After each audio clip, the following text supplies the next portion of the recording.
In August of 2023, a data breach exposed personal details of 10,000 Police Service of Northern Ireland staff. A spreadsheet published online after being reviewed by 4 staff members revealed the ranks, surnames, and locations of PSNI officers, raising serious safety concerns.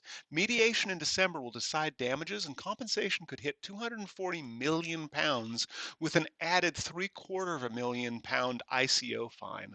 This is a good tabletop exercise for organizations to consider the risks of accidental data spillage from a valid request. NIST's AI RMF is a typical NIST document with great guidelines but no implementation details, and organizations continue to face challenges with AI, including bias and transparency concerns.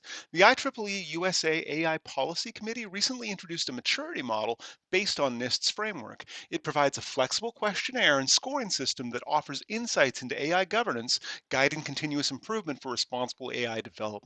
It's worth a look if you're still unclear on where to start or what to do for AI governance. California's recent SB 942 pushes for transparency in AI-generated content, which is a significant step forward. Major AI providers must offer tools for detecting AI-created audio, video, and images. AI providers must also include manifest and latent disclosures, which are visible to users and detectable by AI tools.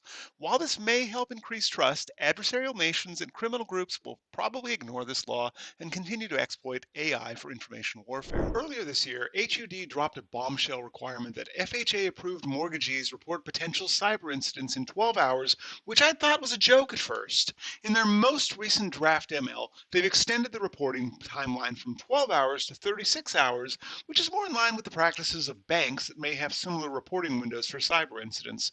And the new term, reportable cyber incident, focuses on incidents causing actual harm and operational disruption, which is much tighter wording. Finally, they're actually asking for feedback by October 30th, 2024. Hospitals in New York now need to have CISOs under the updated New York State Department of Health regulations for hospitals. These new regulations were first introduced in November of 2023, so they aren't new. Each hospital must establish a comprehensive cybersecurity program. Programs should feature regular risk assessments, defensive controls, and must report reportable cybersecurity incidents to NYSDOH within 72 hours of discovering them. And I like that annual risk assessments must be carried out to ensure system security, which includes penetration testing and vulnerability scans. The new requirements exceed HIPAA's, which only call for periodic reviews. DORA enforcement is coming into effect on January 17, 2025, and this means it's time for financial services entities to review their contracts with their information and communication technology, or ICT, providers. And if you're at an ICT provider, remember, this is an extraterritorial law, so even companies outside the EU will be impacted if they offer services in the EU or work with financial entities covered by DORA. The main thing to look for is that ICT providers are also required to assist during incidents, either without extra cost or with predictable fees. And for critical functions, which could disrupt a firm's operations or compliance if interrupted, like cloud hosting of infrastructure, contracts must include more stringent terms like audit rights and exit plans. The deadline for EU member states to implement NIS2 passed on October 17, 2024, but many companies may not be fully prepared.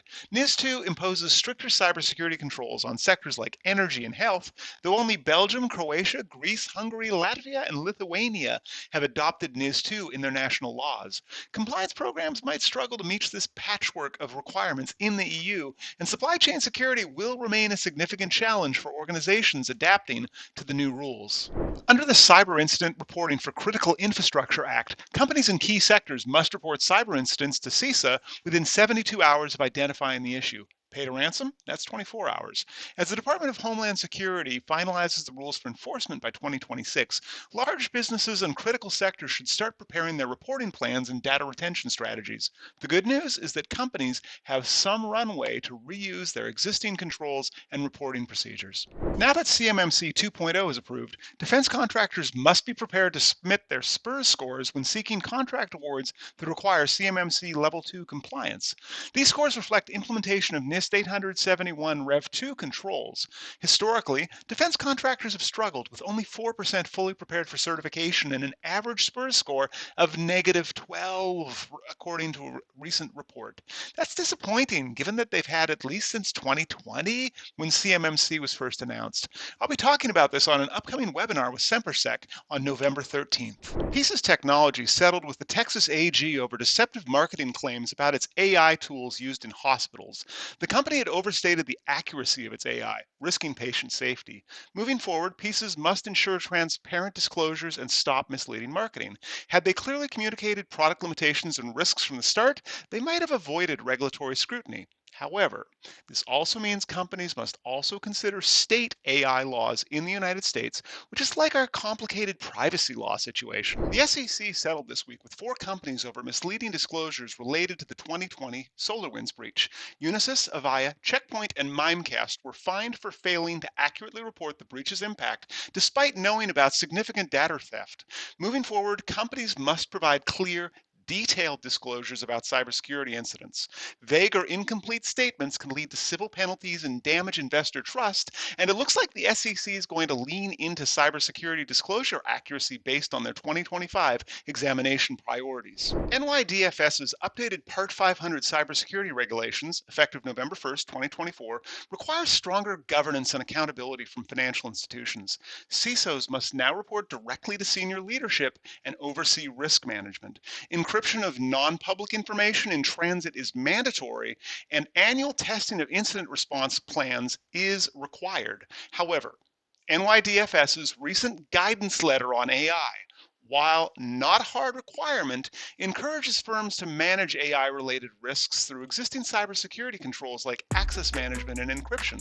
This letter gives us an early indicator of how NYDFS will likely impose regulatory requirements on AI in the near future.